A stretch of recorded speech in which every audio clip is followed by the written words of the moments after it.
अस्सलाम वालेकुम भाई। क्या हुआ, परेशान लग रहे हैं आप? कहाँ के रहने वाले हो? पहले कभी आपको इस गांव में मैंने देखा नहीं है। वालेकुम सलाम। जी भाई, मैं इधर नया आया हूँ। हमारा सलाब में सब कुछ बह गया था। मैं अब इधर रिश्तेदारों के पास ठहरा हुआ हूँ। इन्ना लिल्लाह। भाई आप परेशान ना हो, आपको जो भी सामान चाहिए ना, आपके लिए डिस्काउंट है। और जो चीज़ ज़्यादा ज़रूरत की हो वो आप बगैर पैसों के भी ले जा सकते हैं। अल्लाह भला करे भाई आपका। ऐसे वक्त में यही रवैया इंसान को सहारा देता है। कोई मसला नहीं भाई, ये मुश्किल वक्त है, हम पर भी आ सकता है।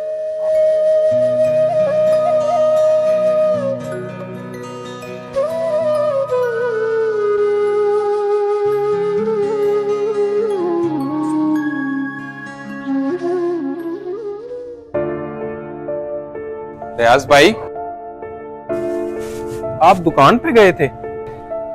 जी भाई, दुकानदार के पास गया और जब उसने मेरा हाल सुना, उसने कहा कि सामान ले जाओ, जितना दे सकते हो मुझे दे देना। ये सुनकर मेरा दिल भर आया कि अल्लाह ने इंसानों के दिलों में कितनी मोहब्बत रखी है। रियाज भाई, आप मेरे मेहमान हैं, आपको कुछ भी चाहिए था तो आप मुझे बता देते। ये आपने अच्छा नहीं किया। मैं पहले ही आप पर बोझ बना हुआ हूँ और अब मैं आप पर मजीद बोझ नहीं डालना चाहता था, इसलिए मैं दुकान से थोड़ा सा सामान ले आया हूँ। रियाज भाई, ये घर सिर्फ मेरा नहीं, आपका भी है। अगर आपको अपनी ज़रूरत छुपानी पड़े तो फिर उस रिश्तेदारी का क्या फ़ायदा? सच कहते हो फयाज भाई, असल रिश्तेदार वही है जो खुशी के वक्त साथ हंसे और गम के वक्त उसका दुख बांटे। बिल्कुल। और याद रखो भाई, बोझ कभी भी इंसान नहीं होता, बोझ गम होता है, और गम बांटने से कम होता है। भाई, आज मैंने महसूस किया कि असल दौलत रिश्तेदारी और भाईचारा है।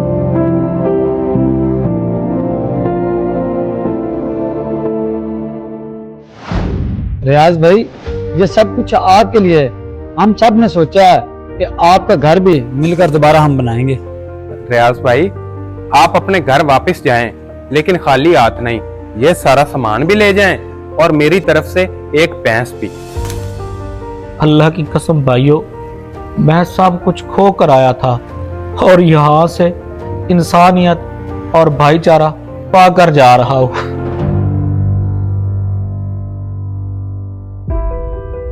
मेरे दोस्तों, सैलाब मकान बहा सकता है, लेकिन दिलों में बसी मोहब्बत और भाईचारा कभी नहीं बहा सकता। असल ताकत पैसे में नहीं, बल्कि एक दूसरे का सहारा बनने में है।